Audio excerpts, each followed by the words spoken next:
Today I'm going to do an acrylic painting with some mixed media on a 16 by 20 inch canvas.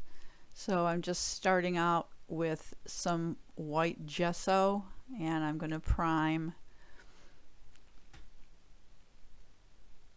and I'm just going to speed through a lot of this for the sake of the length of this video because it started out like at an hour and a half, so we're speeding it up and paring it down. So just getting a coat of white gesso all over the front and the edges of this canvas.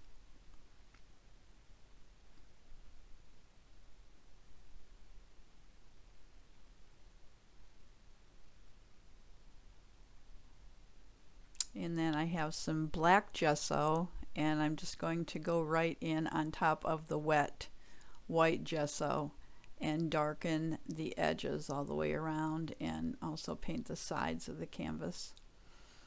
And it just creates a really nice soft gray halo around the whole canvas. And I'm not real worried about brush strokes right now because I will take care of that in a minute.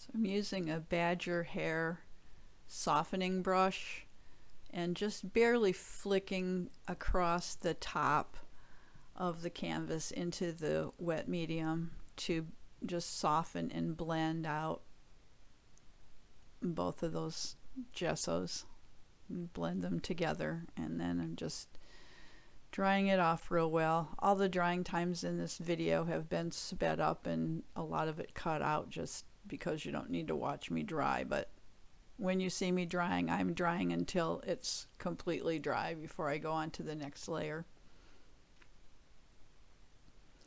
Now I have some JoSonja acrylic gouache in antique green, and I'm just going to add some patches of color. I'm working very intuitively. I just kind of fly by the seat of my pants. I'm not sure where I'm going to go next, and I just try this, try that until something clicks. So I thought I'd try some of this. I really like the JoSonja paint though. I've been using it for years and years. And then I grabbed some just craft acrylic in a persimmon color, and I'm just adding some patches of that as well.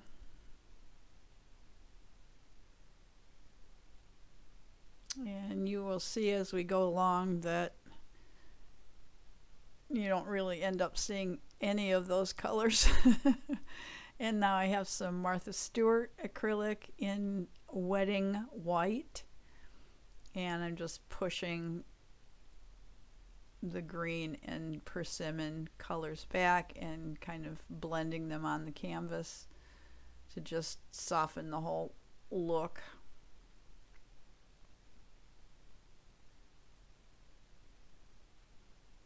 And I brought some green back because I thought I took too much of it off.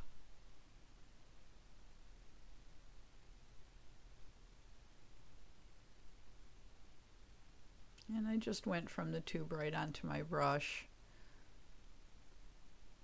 I find that I save paint that way rather than putting a big dollop on my craft mat and then not ending up using it. So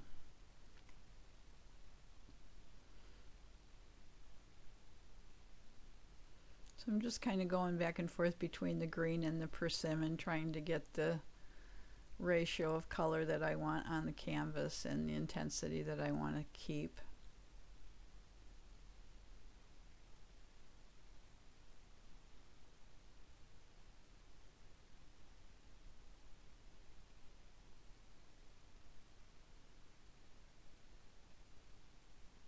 And a little more green. And then I took that softening brush and went across it again to just blend the colors across the canvas and dry that layer.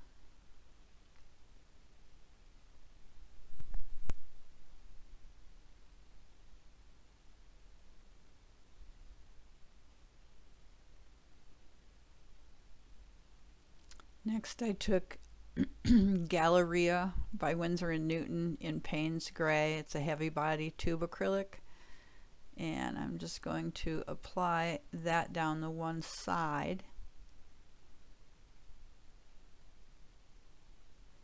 Looking for that magic color combo.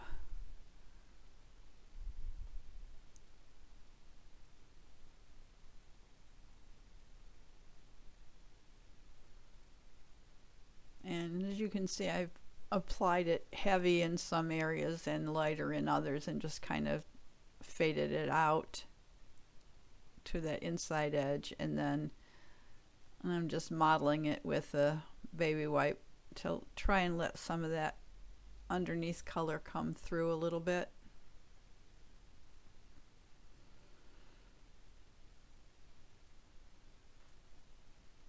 So I was really liking the way it was starting to look at this point.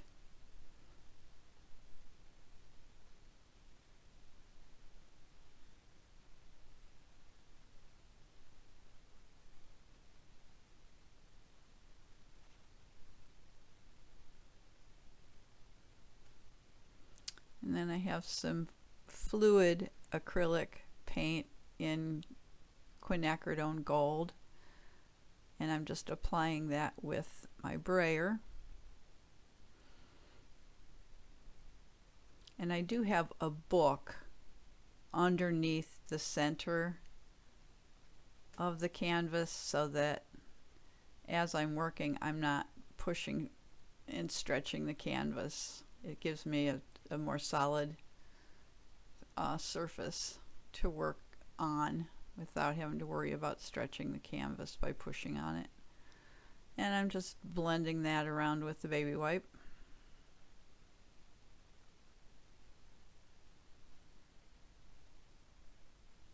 So it's starting to head in the direction that I like.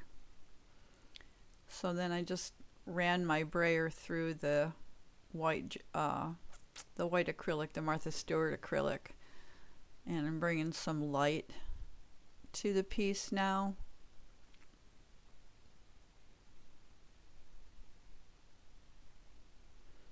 Don't mind the marks that the brayer makes too terribly much, but I went over it with the softening brush and now with a baby wipe just to push things back a little bit. I have a joggle stencil called Cyclone. Everything is dry, so I'm going to go on top with some quinacridone nickel azo gold in the fluid acrylic using a stencil brush, pretty large stencil brush. This stencil is, I love it, it's one of my favorites, but it's hard because all those little pieces will lift up. Those little spirally pieces are all loose, so you have to be careful that you don't lift them and then mar your work underneath. So even though this is sped up, I did go kind of slow to make sure that I was getting a good impression. And then I'm just flipping it over and moving it to the other side. I'm trying to line it up a little bit so that I don't have a clear like demarcation mark going down the center.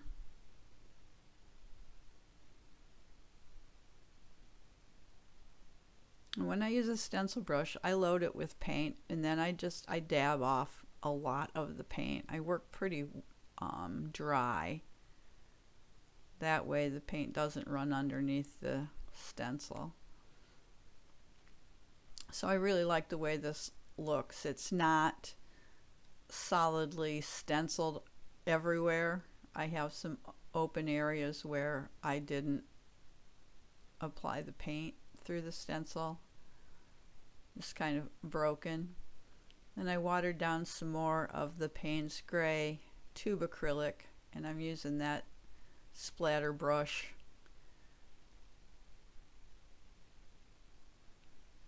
Varying my motions to get different size splatters.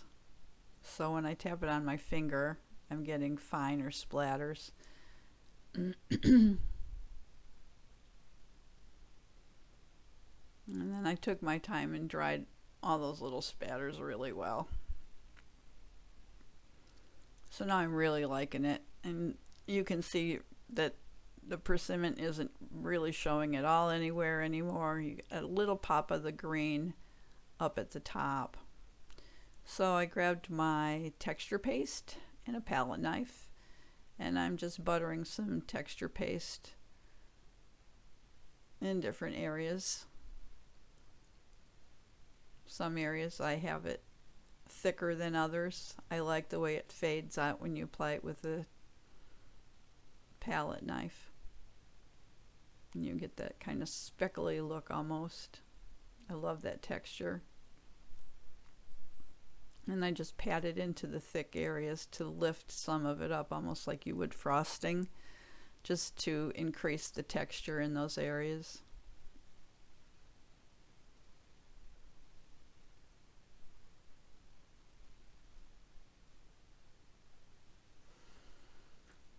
And at this point I walked away.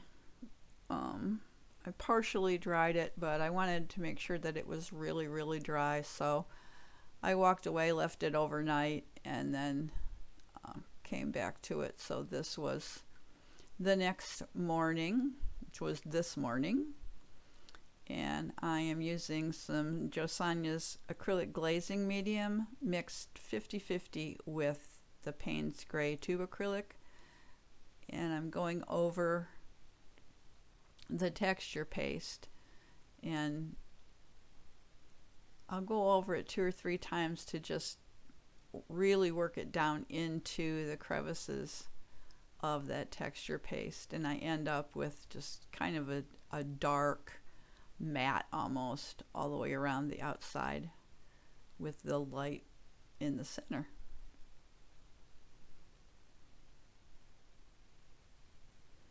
And then I took just straight glazing medium and went over the whole canvas with it, to just so that the sheen matches all the way across. It has just a tiny little bit of sheen, not glossy really at all. So now I'm starting to get excited because I really like where this is headed. And at this point, I'm kind of thinking in the back of my mind now, where am I going to go? Where am I going to go with this? How am I going to create a focal point? It's a great background. I love the background, but now it's time to do something in the foreground. So I grabbed my fine liner bottle, and it has high flow acrylic in Titan Buff in it. And so I just made some scribbles and then took a baby wipe and kind of smeared the outside edges so that it was a little softer around the edges.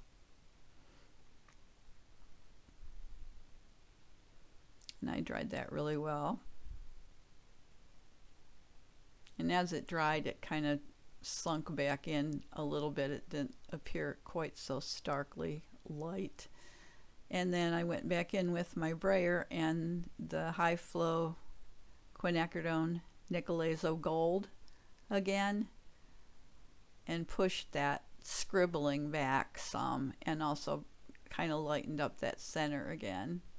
And then I took the same high flow acrylic in Titan Buff, and I'm just dipping my fingers into it and bringing some light to those outside edges and catching the high points of the texture paste.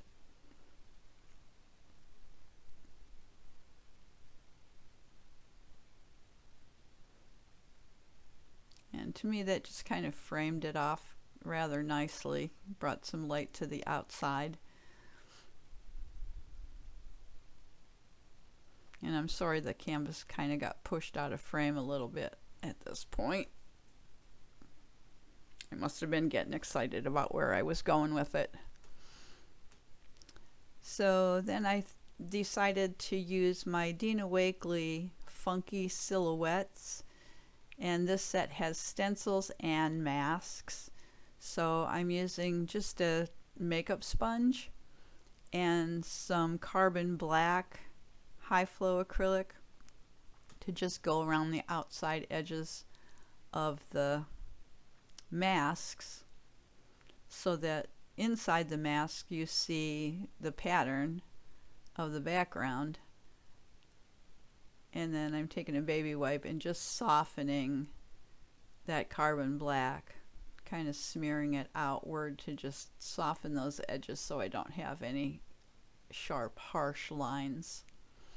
And I'm just going to go around all of them and do the same thing. And I'm picking it up, the mask up with the tweezers, so I don't risk smearing it with my fingers as I try to lift it up. And then I'm throwing it right in my water basin so that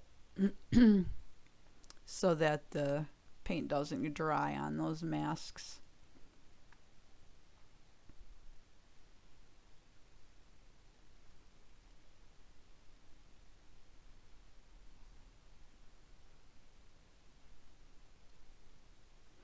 Couple of the masks, it came that way, the heads aren't attached to the bodies, so that makes it a little bit difficult. And I could have just not used those two. I could have just duplicated the other ones that do have heads, but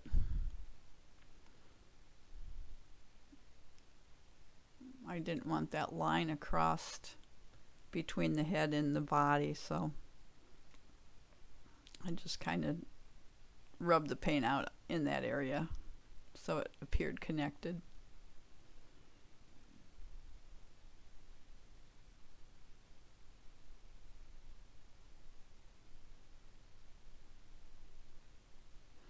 And I'm trying to keep the darker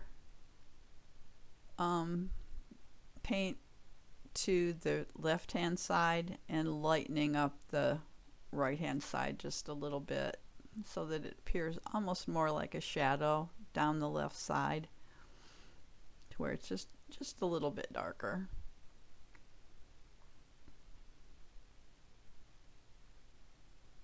See, no head. So then I rub that little neck area out and stick the little head on.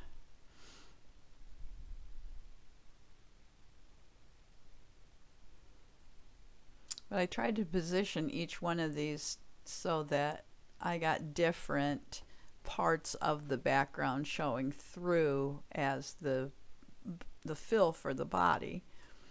And then this is the stencil portion of this set.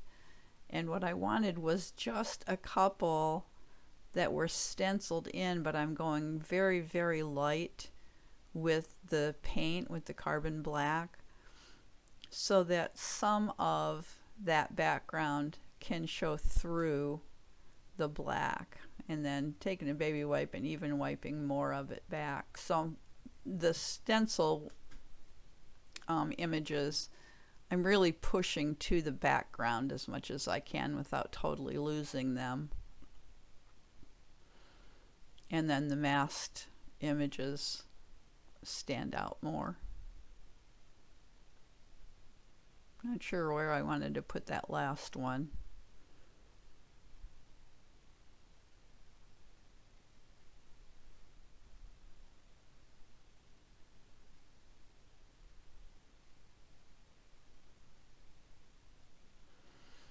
And for the final touch, I took my high flow quinacridone nickel azo gold, and I'm just putting some drops along the top edge. Again, sorry it's out of frame.